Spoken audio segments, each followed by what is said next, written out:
Saudações, senhoras e senhores.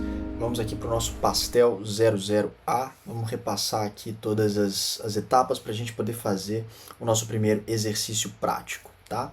Então vamos dar uma olhadinha aqui no nosso briefing. Então aqui na minha pasta já temos o briefing, né?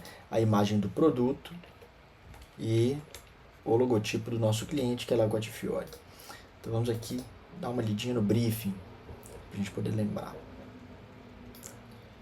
Bom,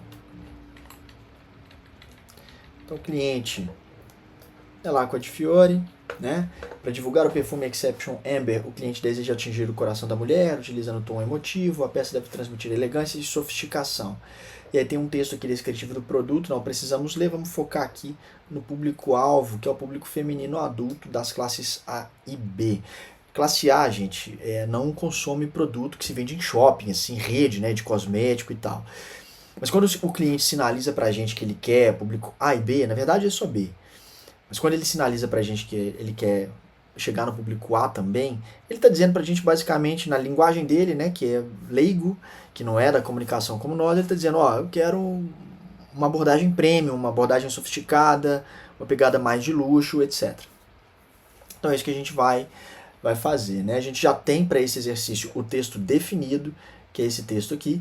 Cada pessoa traz em si uma ausência, que tem uma coisa meio enigmática, né? Uma coisa mais poética, não é assim um texto muito óbvio e tudo mais.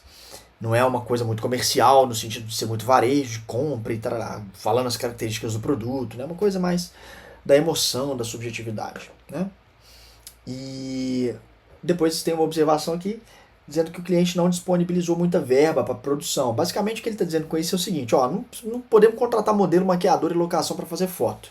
Então vamos no simples, vamos usar a foto do produto e o texto e acabou. Então a gente vai fazer o melhor possível com esses poucos recursos que a gente tem. Muitas vezes uma abordagem mais restritiva, assim, as pessoas acham que na verdade são amarras, né, e que vai ficar mais difícil criar. Na verdade, às vezes isso ajuda a gente a desovar mais, né, liberta um pouco de certas responsabilidades. Como se trata de um outdoor, e esse exercício ele é dividido em duas partes, A e B. Nessa etapa A gente vai desenvolver o outdoor, mas na etapa B a gente vai desenvolver o anúncio de revista, que vai ter a mesma proposta, as mesmas características, só que outro formato, né? Então aqui a gente vai cuidar de fazer o outdoor, que tem essas dimensões aqui. Por quê? Desculpa.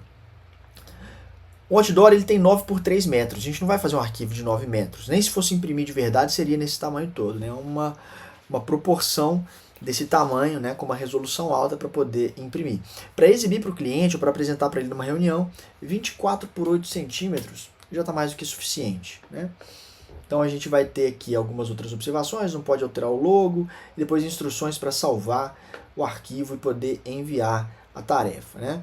Então vamos fechar aqui o briefing, e aí a gente já tem, aliás, vou deixá-lo aberto, porque para pegar o texto vai ser melhor, ele fica aqui mesmo, e depois a gente tem a foto do produto que a gente já viu e do logotipo. Então vamos lá para o Photoshop, a gente vai abrir esses dois arquivos. Eu posso simplesmente arrastar os dois, né, para dentro da janela do Photoshop, e aí é importante fazer isso com os dois de uma vez, não fazer um depois do outro, porque senão um vai para dentro do outro, causa uma confusão danada. Ou então através do próprio Photoshop no menu, arquivo, abrir, e aí você vai lá na pasta que você salvou.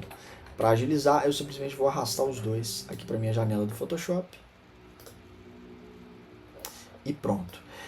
Se no caso do logotipo aparecer uma caixa de diálogo perguntando preferências, normalmente não precisa de mexer em nada, simplesmente clica em OK, segue o jogo, tá? Se aparecer uma caixa de diálogo sobre a fotografia do produto, talvez configuração de cores, RGB, etc., também não precisa mexer em nada, simplesmente clique em OK e pronto, tá? Então tá. Antes, no entanto, da gente poder começar a trabalhar no nosso outdoor, vou pedir para você escolher aqui, abrir o navegador da sua preferência, porque a gente vai entrar num site aqui para poder buscar um último recurso, que é uma textura. Então você vai entrar no site textures.com, tá? E aí vai aparecer esse site aqui para você. Você pode criar uma conta gratuita, que te possibilita pegar as imagens em alta resolução, mas para hoje não precisa. Simplesmente clica aqui no menu principal em Library, se o seu site tiver por algum motivo aparecendo em português brasileiro, que pode acontecer também, às vezes tem um tradutor no seu navegador, etc., vai ser a opção biblioteca. Então clica na opção biblioteca ou library, e você vai procurar aqui no menu da esquerda pela opção fabric, né? Ou tecido. O que é esse site aqui, né? Esse site é um site que basicamente é um banco de imagens e ele tem imagens de texturas diversas para serem utilizadas em modelos 3D. Então o pessoal de computação gráfica, o pessoal de design de jogos usa muito. E a gente vai usar justamente uma textura para a gente poder colocar no nosso outdoor. Então se tiver em inglês fabric, em português tecido, e aí vão aparecer diversas outras categorias aqui embaixo. Se você tiver em inglês, vai optar pela opção plain fabric, em português vai ser tecido liso. Pode clicar e aí vão aparecer diversas opções aqui pra gente. Essas opções têm algumas observações, né? Tem imagem 4K, que diz respeito à qualidade e à resolução da imagem disponível, e também essa opção aqui, ó, seamless.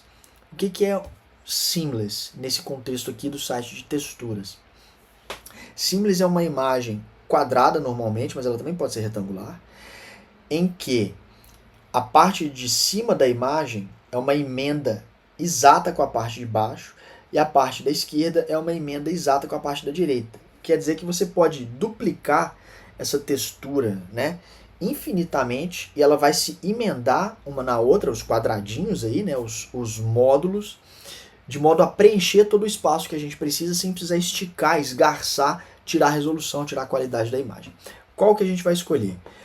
Você vai contar aqui comigo, ó, 1, 2, 3, 4, 5, 6, 7, 8, 9, 10, tá? E você pode ver que ela é uma dessas que tem a opção Seamless. Então você vai clicar nessa imagem, vai aparecer em duas possibilidades. Porque a gente não está logado, a gente não vai conseguir fazer o download agora, tá vendo? Premium only, mesmo se for uma imagem pequena e tudo mais. E você vê que ela tem créditos aqui. Quando você cria uma conta, mesmo gratuita, você tem alguns créditos por dia que você pode baixar. Então você conseguiria baixar essa imagem numa boa. Mas para aproveitar, inclusive, a oportunidade aqui, a gente não vai criar a conta, a gente vai fazer aqui de uma outra forma para já aprender algumas técnicas dentro do Photoshop, tá? Então, afasta o mouse da imagem para não ficar aparecendo nada por cima da imagem. E aí o que a gente vai fazer é printar a tela. Isso mesmo, parece meio gambiarra, mas é isso que a gente vai fazer. Se você é usuário de Windows, você vai pressionar a tecla Print Screen e aí você vai selecionar só o trecho que tem essa imagem, pegando só um pouquinho de borda. Dessa forma aqui, ó. Eu vou selecionar aqui um pouquinho, ó, dessa beirada, tá vendo? E aí quando eu dou um print aqui no meu computador, ele vai salvar essa imagem que eu printei no meu desktop, na minha área de trabalho. Se você é usuário de Windows, pode ser que isso vá para a sua área de transferência, né? Para o seu Ctrl+C ali. E aí, beleza. Se for o seu caso, a gente volta lá para o Photoshop agora, você vai criar um arquivo novo, e aí a primeira opção, ó, vai ser, no seu caso, né, se você for usuário de Windows, tamanho da área de transferência. Pode clicar nessa opção e depois só dar um Ctrl+V, que a sua imagem vai para lá. No meu caso, eu preciso abrir essa imagem, porque ela foi salva no meu desktop. Então vou abrir agora, aqui, ó, captura de tela. Foi a imagem que eu acabei de capturar. Ela vem para cá. E aí depois disso, o que a gente vai fazer é cortar essa imagem exatamente só no que eu preciso, que é justamente essa texturazinha aqui, ó. Para isso eu vou escolher a ferramenta varinha mágica. Como é que eu aciono a varinha mágica? Na barra de ferramentas aqui da esquerda, ela vai ser a minha quarta opção. Então vou contar 1, 2, 3, 4. Clico e seguro para ver todas. E aí eu tenho um grupo de ferramentas de seleção que tem seleção de objeto, seleção rápida, varinha mágica. É a varinha mágica que a gente vai pegar agora. E aí eu vou clicar em qualquer parte dessa borda preta aqui, ó. Clicando na borda preta, eu vou selecionar a borda preta, mas eu quero selecionar exatamente o contrário, eu quero selecionar somente a textura. Para isso, eu vou agora no menu principal, selecionar, inverter, e aí agora está selecionada só a textura mesmo. Venho aqui no menu principal, imagem, cortar, ou crop, né? E aí agora a seleção determina o tamanho da imagem toda e vai limitar a textura que está selecionada. Agora eu posso de novo vir aqui no menu principal, selecionar, desselecionar ou cancelar seleção. E agora terminou o meu trabalho com essa imagem. Vou selecionar de novo aqui a ferramenta de seleção, para evitar clicar em algo que eu não queira. Venho aqui agora no menu editar e vou pedir para definir padrão. Vai aparecer uma caixa de diálogo para mim, eu posso dar um nome para esse padrão que eu vou criar, mas não é necessário, eu vou só dar OK aqui e pronto. Posso fechar aqui a minha captura de tela, não preciso dela mais. Não quero salvar também. Então no meu Photoshop aqui tem o produto, o logotipo do cliente e já criei um padrão. Vamos agora gerar o nosso arquivo de trabalho, que é o Outdoor. Para isso venho aqui em Arquivo, Novo. Escolho aqui a opção Impressão nas pré-definições. Só para facilitar minha vida, já vou escolher a pré-definição A4. E aí agora eu vou prestar atenção na minha barra aqui do lado direito para eu poder alterar algumas funções. Primeiro, o nome do arquivo eu já tenho a possibilidade de atribuir nesse ponto. Não é necessário, porque na primeira vez que eu for salvar o arquivo, o Photoshop vai perguntar que nome que eu quero dar para ele. Então não preciso, né, já dar o nome aqui agora. E depois eu tenho as dimensões, largura e altura. Lembrando do briefing, né, 24 por 8 centímetros. Ou, se eu estiver trabalhando em milímetros, como é o meu caso, 240 por 80. Nesse seletor você escolhe a sua unidade de medida. Eu sugiro sempre centímetros ou milímetros. E particularmente eu prefiro trabalhar com milímetros, porque evita de trabalhar com casas decimais, vírgula, alguma coisa e tudo mais, né? Então aqui, milímetros. A largura terá 240, a altura terá 80. Se você estiver trabalhando com centímetros, é 10 vezes menos. Então, 24 de largura por 8 de altura. Cuidado para não trabalhar com um arquivo de 2,5 metros, né? 240 centímetros por 80 centímetros, ou com um arquivo muito pequeno, 24 milímetros por 8 milímetros. Senão não vai dar para fazer nada direito, tá? 240 milímetros por 80 milímetros ou 24 centímetros por 8 centímetros, né? Que na verdade é a mesma coisa, muda a sua unidade de medida. Resolução 300. Confere aqui na caixinha do lado se está 300 pixels por polegada. Aqui não pode ser centímetro de jeito nenhum, tem que ser pixels por polegada mesmo, né? E o modo de cores, você pode escolher aqui RGB ou CMYK, entre algumas outras opções. E embora a gente vá fazer uma peça destinada à impressão, que é o outdoor, eu sugiro que mesmo assim você trabalhe aqui com cores em RGB. Por quê? Porque por algum motivo o Photoshop ele não disponibiliza todos os seus recursos quando você está trabalhando em CMYK. Não tem uma explicação para isso, é simplesmente um fato. O Photoshop não habilita todas as funções, somente se você estiver trabalhando em RGB, vai ter tudo disponível para você. O outro motivo é menos determinante, é mais uma questão de praticidade, né? O seu arquivo ele fica ligeiramente mais leve se você estiver trabalhando em RGB, porque tem um canal de cor a menos para processar, né? RGB, 3 canais, CMYK, já são 4. Então o arquivo tende a ficar ali de 20 a 30% mais leve se estiver trabalhando em RGB. Para o que a gente vai fazer hoje não faz muita diferença, mas se você estiver trabalhando num arquivo muito grande, muito pesado, de altíssima resolução, com muitas camadas, aí na hora de salvar, na hora de executar alguma função, pode fazer um pouquinho de diferença sim, tá? Mas não vai ser o nosso caso hoje. Então, 240 por 80 milímetros, 300 pixels por polegada de resolução, modo de cor RGB, clica no botão azul, criar. Esse aqui é o nosso outdoor, tá? O formato dele é esse. A primeira coisa que a gente vai fazer é preenchê-lo com a nossa textura. E como é que a gente faz isso? É por meio da ferramenta latinha de tinta, mas observa que ela tem algumas atribuições, né? Então, na minha barra de ferramentas aqui, eu vou selecionar a latinha de tinta. Ela está agrupada junto com a ferramenta de degradê, normalmente, né? Então está embaixo da borracha. Se você não estiver vendo a latinha de tinta, provavelmente porque vai estar aparecendo para você o degradê. Clica e segura para poder habilitar as demais ferramentas e selecionar a latinha de tinta. Como é que ela funciona? O que é cor de primeiro plano, cor de segundo plano, né? Aqui na barra de ferramentas, lá embaixo, tem esses dois quadradinhos aqui, um preto, um branco. O preto é o primeiro plano, o branco é o segundo. Então quando eu clico na cor aqui, ó, ela vem aqui para o meu primeiro plano. Se eu clicar em qualquer lugar, igualzinho o Paintbrush lá do Windows clássico, né? Ele vai preencher toda a minha área livre com a cor que está selecionada. Eu tenho a opção de fazer isso com qualquer cor que eu quiser, inclusive com a cor preta que estava selecionada antes, né? Enfim. Só que eu não quero preencher de cor chapada, eu quero preencher com o padrão que eu acabei de criar, que é aquela textura muito mais interessante. Ela é uma textura cinza. A função dela na nossa peça vai ser basicamente criar uma área de interesse um pouco mais interessante do que uma cor chapada meramente, principalmente o branco, que não tem interesse nenhum. Mas que não seja chamativa, que não chame a atenção demais a ponto de roubar a atenção, seja da foto do produto ou do texto, né, que é o principal aqui nesse caso do nosso outdoor. Então, ao invés de preencher com uma cor chapada, eu vou observar aqui nas propriedades dessa ferramenta da lata de tinta, vou ver que ela está configurada para preencher com o primeiro plano. Eu vou clicar aqui e ver que eu tenho uma outra opção, que é padrão. Seleciono padrão e aqui vai habilitar uma caixinha com um novo seletor. Eu vou clicar aqui na setinha para ver as opções, tem alguns padrões que o próprio Photoshop disponibiliza para a gente, que não são muito bons, tá? São só para demonstração, basicamente. E alguns outros padrões aqui que eu criei para outros trabalhos, outras atividades. Simplesmente vamos escolher o último, que é o que a gente acabou de salvar.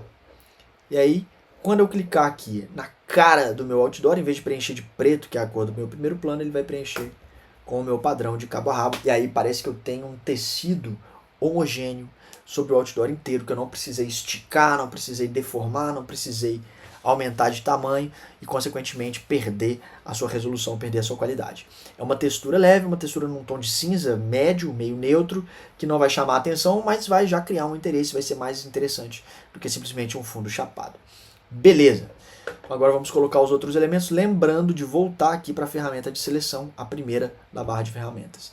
Vou começar com o produto, e para isso, eu vou clicar na aba do produto, e aí arrastá-la, clicar aqui na aba e segurar para arrastar para baixo. Isso vai permitir que eu veja aqui flutuando a minha aba do produto, mas atrás tem o meu outdoor. E agora eu vou colocar o meu produto lá no meu arquivo de trabalho.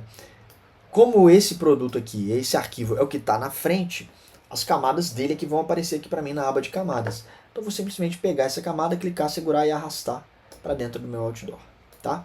Ela ficou num tamanho que não está muito legal, então vou aumentar um pouquinho. Para isso, vem aqui no menu principal, editar, transformação livre.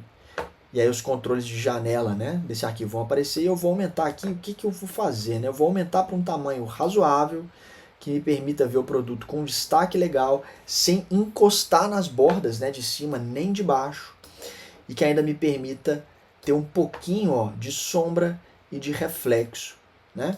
E aí eu chego ali para o canto e pronto, já está bom em termos de tamanho. E agora o meu arquivo já tem duas camadas. A camada background, ou a camada plano de fundo, que tem a textura, né? Não vou mexer nela mais. E a camada de cima, que tem o meu produto, que por enquanto se chama camada 1, ou layer 1. Vamos nomear essa camada aqui para produto. Então eu vou clicar duas vezes no nome da camada e vou poder digitar o que eu quiser, ou então simplesmente clicar com o botão direito e pedir para renomear camada, tá? Por que é importante fazer isso? Porque se você estiver trabalhando num arquivo com muitas camadas, o que nem vai ser o caso hoje, a gente vai ter pouquinhas camadas aqui, mas se tiverem muitas, é muito fácil você se perder e ter que ficar depois procurando o que é o que. Para evitar isso, evitar perder tempo à toa, nomeia a camada, e aí a gente tem aqui uma facilidade maior para encontrar o nosso produto. Depois eu vou repetir o mesmo procedimento com o meu logotipo. Puxo ele para cá e arrasto a camada para dentro do meu arquivo, e aí a mesma coisa. Editar, transformação livre, ou então tecla de atalho Ctrl T, dá também, né? Vou fazer isso dessa vez, ó. Ctrl T, e aí pela diagonal aqui, reduzo para ficar bem aqui embaixo, vou encostar na borda de baixo, né? Vou deixar um espaço em relação à lateral para não ficar no canto demais, e a minha assinatura vai ser aí. Agora falta o texto, né?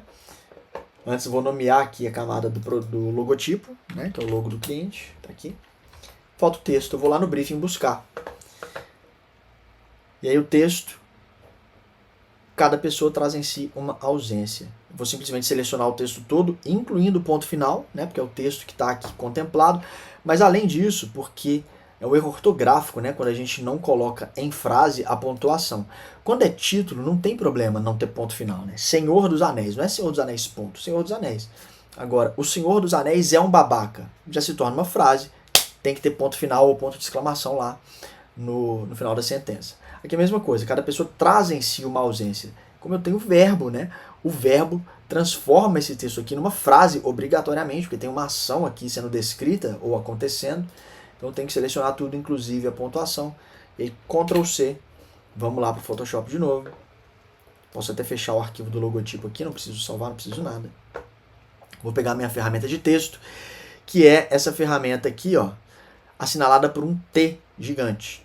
E antes de poder colar aqui no meu arquivo do Photoshop, vamos entender, né, como é que funciona a ferramenta de texto. No Photoshop ela tem basicamente, ela tem muitas formas de lidar com o texto, né, o Photoshop no caso, mas ela tem dois usos principais, que são o texto de linha e o texto de caixa. O que é o texto de linha?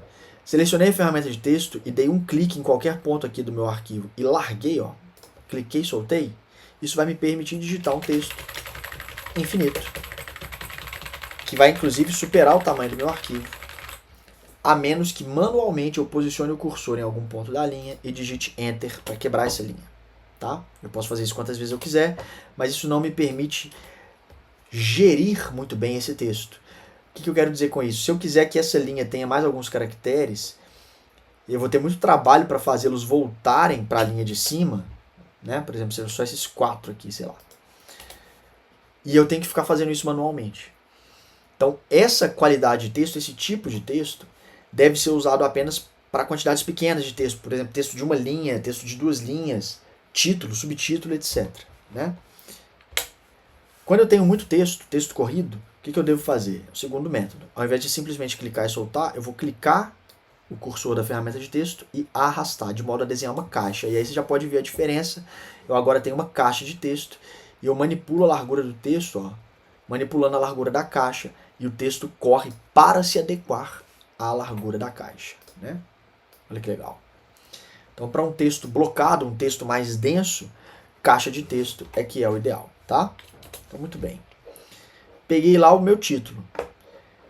Então, eu vou clicar em qualquer ponto que eu quiser, soltar, não vou fazer mais nada, e agora Ctrl V. Meu texto veio para cá.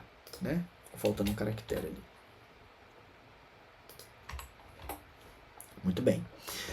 Com a ferramenta de seleção e movimento agora, eu vou poder fazer uma coisa que se eu tivesse um texto de caixa, não seria possível, porque eu ia só lidar com o tamanho da caixa.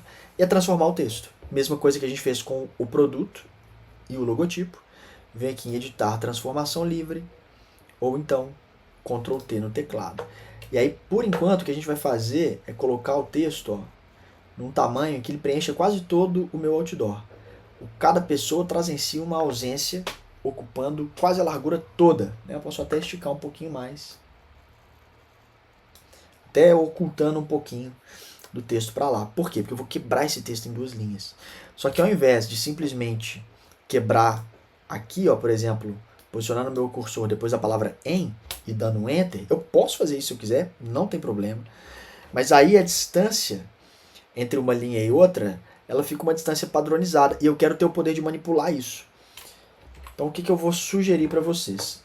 Que vocês dupliquem a camada do texto. Isso pode ser feito basicamente de 2 formas. Ou eu clico com o botão direito na camada e peço para duplicar a camada. Ou então eu arrasto a camada para esse ícone aqui, ó, que parece uma bandeirinha da Suíça resumida, né? Um quadradinho com um sinal de adição dentro.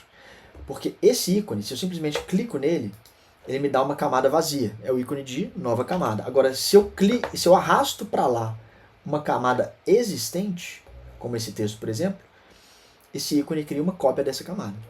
Então aqui já temos as 2 camadas. Eu vou pegar uma delas e vou mover um pouquinho para baixo. E aí você já entendeu o que eu vou querer fazer.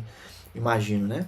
Eu vou simplesmente manipular com o mouse mesmo, com a ferramenta de seleção, a distância de uma linha para outra de uma maneira muito mais prática. Então, na linha de cima, eu vou deletar tudo que está depois da palavra em, e na camada de baixo, vou deletar tudo que está até a palavra se. E aí eu posso, inclusive, controlar a relação de tamanho entre essas 2 camadas de maneira diferente. Por exemplo, aí lembrando, tá, gente? Tem que ter a ferramenta de seleção selecionada aqui para poder mexer nisso. Não pode ser a ferramenta de texto, porque dá errado. E aí, Ctrl T, posso deixar, por exemplo, o texto alinhado, uma linha com a outra, e aí mudando levemente o tamanho, né? Posso também mexer aqui na distância entre uma e outra, né? Enfim. E aí, para esse exercício, a gente vai deixar a fonte Arial mesmo, tá, gente? A gente vai deixar para escolher fonte, etc., em outras atividades mais para frente. Não vamos gastar tempo com isso agora. Por enquanto é só vou selecionar as duas camadas e mover um pouquinho mais para o centro para criar uma composição um pouco melhor distribuída, né? E o texto estava muito alongado aqui. Deixar o meu texto um pouco melhor distribuído e ocupando melhor também o espaço, né, aqui do meu outdoor. E aí, pô, não ficou muito legal, né? Atrás do produto tem esse box aqui e tal, que ele tá no fundo branco, ele vem num JPEG. Como é que a gente corta esse produto? Tem diversas formas de cortar o produto. Mas para hoje eu vou ensinar para vocês uma gambiarra. Vai ser uma gambiarra mesmo. O que a gente vai fazer? Eu vou criar uma camada vazia em cima da camada do produto, clicando no ícone de nova camada. E aí eu vou clicar aqui e renomear essa camada como proteção. Não, Danilo, mas a gente não nomeou as camadas de texto de antes, né? Por quê? Porque a camada de texto ela é uma camada inteligente e ela adota o nome do que está escrito na camada mesmo, né? Então, cada pessoa, se uma ausência, já fica com o próprio nome. Mas é óbvio que você pode mudar, né? Você clica duas vezes aqui, sei lá, fica linha 1 e linha 2, por exemplo. Eu vou deixar como estava, para texto é melhor. E a camada proteção, o que a gente vai fazer? A gente vai certificar de que as nossas cores aqui estão configuradas para serem preto e branco. Se não tiver, por exemplo, sei lá, rosa ou azul, qualquer outra cor aqui na sua barra de ferramentas, você vai pressionar no seu teclado a letra D de dado, D de Danilo, D de default, para ficar preto no primeiro plano e branco no segundo. Na verdade, a gente precisa só do primeiro plano, mas vocês vão entender já já. Depois você vai pegar a ferramenta pincel, que é essa aqui, tá? E você vai escolher um pincel normal, né, um pincel básico, ele por padrão provavelmente já está aí configurado para ser assim. E aqui na barra de propriedades, do lado do ícone do pincel tem o ícone que é o cursor do pincel mesmo. Você vai clicar aqui nessa setinha para configurar as opções, vai certificar de que a dureza esteja em 0 e o tamanho, né, pode ser qualquer um por enquanto, a gente pode mexer nisso depois. Porque você vai notar que o seu cursor aqui, ó, ele está num círculo, ele vai estar num tamanho definido, e você consegue controlar o tamanho do círculo com outras funções. Nesse caso aqui, no caso do Windows pode ser um pouquinho diferente, mas tem as teclas que tem os colchetes no seu teclado, né? Um deles diminui o tamanho do pincel, o outro aumenta, tá? Pode ser que o seu Windows, dependendo da formatação do teclado, tenha essas opções na tecla de acento agudo e na tecla de abre colchete. Um deles diminui o pincel, outro deles aumenta. E aí o que você vai fazer? Na camada proteção, é muito importante que seja na camada proteção e não na camada do produto, tá? Com o pincel você vai colorir o produto de preto, né? Vai pegar um pincel com tamanho não tão grande para ter um pouco mais de precisão e chegar um pouco próximo da borda, tomando o cuidado de não chegar na borda mesmo. Você vai ficar um pouco distante da borda, não tem problema, tá? Você vai fazer aqui com o mouse mesmo, também estou fazendo com o mouse, né? Vai colorindo, clica e arrasta para colorir. Quando chegar aqui embaixo, você tem a opção, como é uma área reta, né? De segurar a tecla Shift, porque aí você clica, segura Shift depois, e aí arrasta para o lado, ó. Isso vai garantir, como se fosse uma régua, né? Que o cursor permaneça na mesma linha. Depois volta ali para o contorno. E aí, nessa altura, eu tenho a oportunidade de te dizer que você pode aproximar o zoom, né? Tem um atalho muito legal para dar zoom e retirar, que é o Ctrl+. Ctrl+ aproxima, Ctrl- afasta. E aí, se você aproximar demais e perder uma parte da imagem, você pode pressionar no seu teclado a barra de espaço para poder transformar o seu cursor nessa mãozinha, e aí você navega pela sua imagem, né? E aí vai terapeuticamente, ó, colorindo o perfume. E aí, coloriu todo o entorno, você pode agora aumentar o tamanho do seu pincel, porque você vai ter segurança, né, para colorir essa área maior, sem o risco de colorir para fora do desenho, né? Então, aumenta o pincel e aí colore essa parte de dentro aqui, sem muito problema. Não é uma corrida, tá, gente? Não precisa fazer para acabar rápido. Provavelmente você vai fazer lentamente nessa primeira vez, não tem problema, faça com capricho, não precisa encostar nas bordas, vou repetir, tá? Inclusive o objetivo é não encostar mesmo, você vai entender por quê, já já. E aí vai aumentando, diminuindo o tamanho do pincel de acordo, errou, Ctrl Z, não fica tentando remendar, Ctrl Z e aí vai ajustando. A tampa aqui do perfume, né, o ideal é uma ponta de pincel um pouquinho menor mesmo, tá? E aí aqui eu vou tentar já ser um pouco mais caprichoso, né, tentando chegar mais próximo mesmo da borda. Errei, Ctrl Z, não tem problema.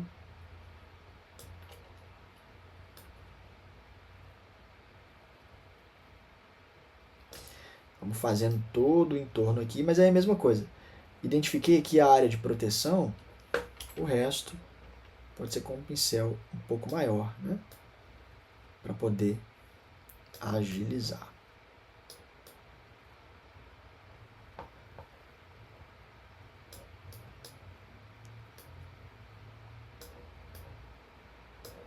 Muito bem. Essa outra parte aqui também, né? Vamos manipulando o tamanho do pincel para poder fazer esse preenchimento aqui. Eu sei que fica esquisito, tá, gente? Mas vai fazer sentido depois. Não precisa ser muito perfeccionista, não. Por fim, agora a tampinha.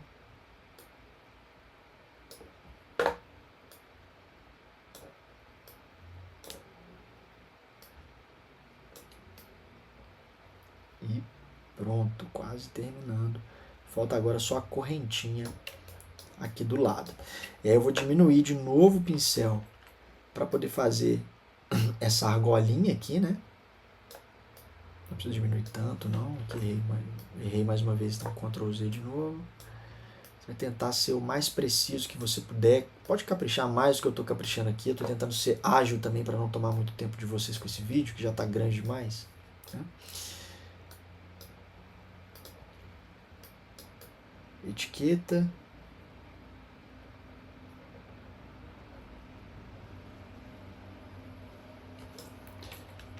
Proteger a borda, agora posso pegar um pincel maior. E aí depois a correntinha, que são essas bolinhas, né? Para as bolinhas, olha só que legal, tem um jeito bem fácil. Você vai deixar aqui o cursor do seu pincel mais ou menos no tamanho de uma bolinha mesmo, e aí dá 2 cliques, ó. Pronto. Não precisa nem de muito trabalho, não. Prontinho.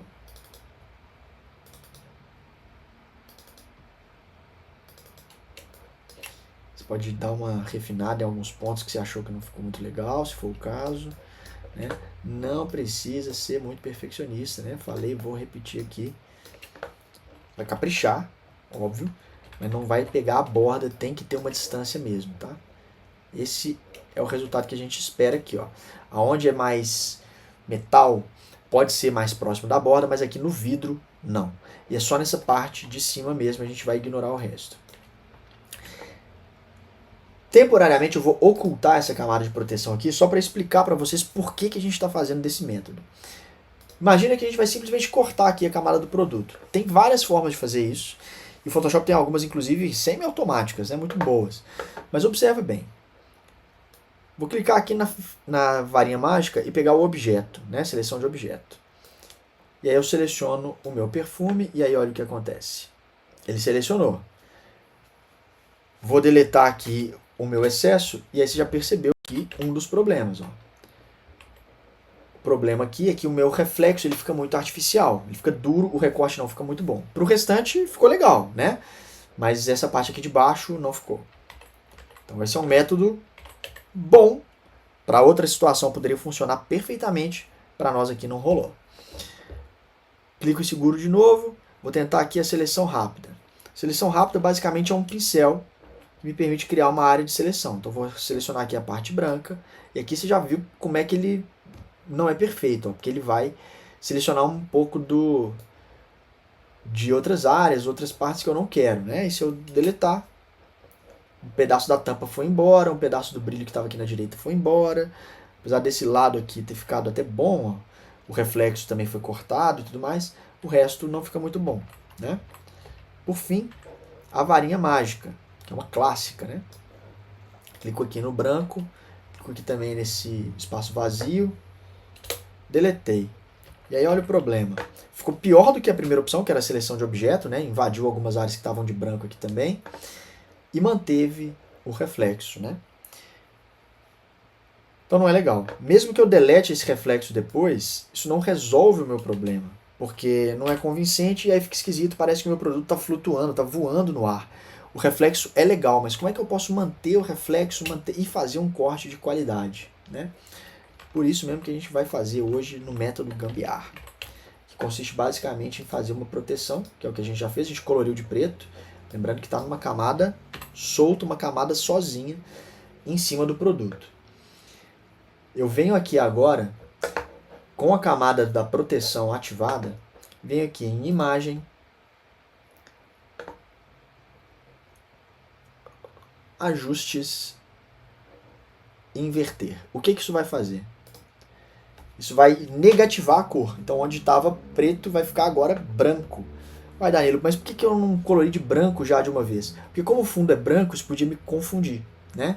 Então é melhor colorir de preto para eu poder ver o que eu estou fazendo. E aí agora que eu inverti essa cor e a minha camada de proteção está branca, eu vou colocá-la atrás da camada, ou seja, debaixo da camada do produto. Agora eu vou clicar e selecionar a camada do produto. E aqui nos modos de camada, onde está escrito normal, você vai clicar, selecionar e optar pela opção multiplicar. E aí você já viu aqui a magia acontecendo. Qual que é a diferença? O corte aparentemente ficou perfeito e eu preservei o reflexo do produto embaixo de maneira convincente. Ele está translúcido, mostrando um pouquinho da textura que está atrás. A sombra, inclusive. Tá? O que está acontecendo aqui na prática e por que eu preciso dessa camada de proteção? Basicamente, né, eu não fiz nenhum recorte, eu só multipliquei a camada com o que está embaixo. O modo de camada multiplicação que está aqui, o que ele faz? Ele vai multiplicar, ou seja, somar uma camada com o que tiver embaixo, eliminando os tons claros e somando os tons escuros. Por isso multiplicação, né? Se forem muitas camadas e tal, vai multiplicando uma de cada vez, uma em cima da outra. Só que esse efeito aqui também para mim não é o que eu quero, né? Porque eu preciso ver o produto mesmo. Então ele não pode se mesclar, se misturar com o que está embaixo. O reflexo, no entanto, ficou bom. A sombra também, que é translúcida, ficou legal, ficou convincente. Mas se eu criar uma camada branca atrás, ela vai bloquear, né, aonde ela está, impedir o produto, o resto da imagem, de se mesclar com o que está embaixo. Então, basicamente é isso. É um não corte que funciona como um corte. Para esse caso aqui foi excelente. Falta agora só um ajuste aqui no texto, porque o nosso texto está meio pesado, né? O preto não é uma cor boa. Raríssimas vão ser as ocasiões em que um texto preto vai fazer sentido de ser usado na peça. Dessa vez aqui não vai ser diferente. Então, com a ferramenta de seleção, vou selecionar as duas camadas de texto. E agora, com as duas selecionadas, vou clicar na ferramenta de texto. E aí, nas propriedades de texto, ó, vou clicar nesse box aqui para mudar a cor do texto. E dessa vez eu vou mudar para branco mesmo. E você vai ver que só de fazer isso, ó, já ficou bem mais leve o nosso outdoor. Fez isso? Então vamos salvar. Vamos lá, hein? Vamos de novo, né? Selecionar a ferramenta de seleção. Arquivo. Salvar, ou tecla de atalho Ctrl S. E aí você vai salvar o arquivo como o briefing está mandando, né? Com o seu nome. No meu caso aqui, então, vai ser Danilo Aroeira. Todo em minúsculos. Underline. Pastel 00A. Esse é o arquivo que você envia para mim para completar a atividade. Está dizendo aqui que já tem um arquivo, que coisa, não?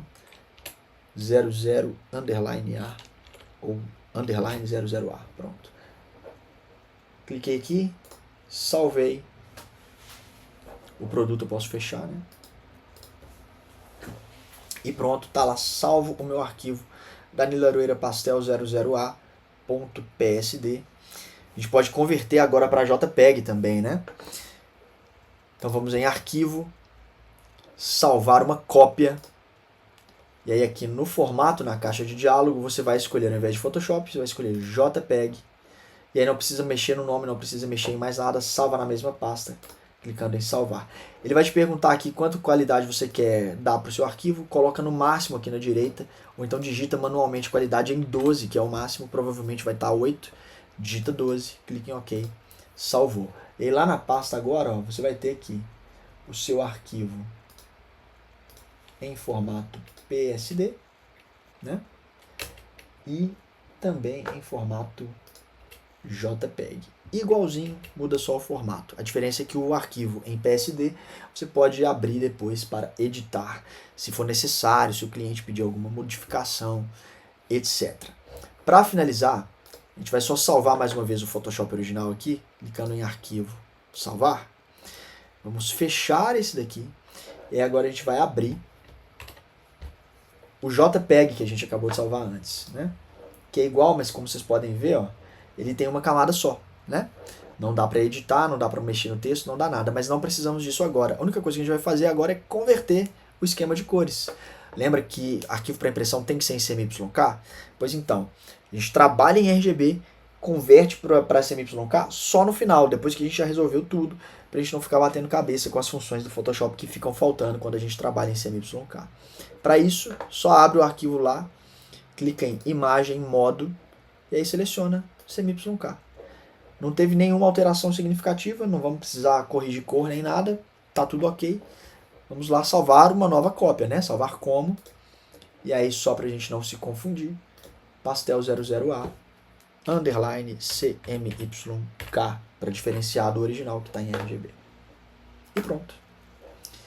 E aí você pode mandar esse arquivo, pode mandar o que tiver em RGB ou em CMYK, não tem problema. Massa! Por enquanto vai ser só. No próximo eu vou ensinar a parte B, que é o anúncio de revista, que vai aproveitar bastante do que a gente fez aqui nesse outdoor. Valeu, galera. Um abraço.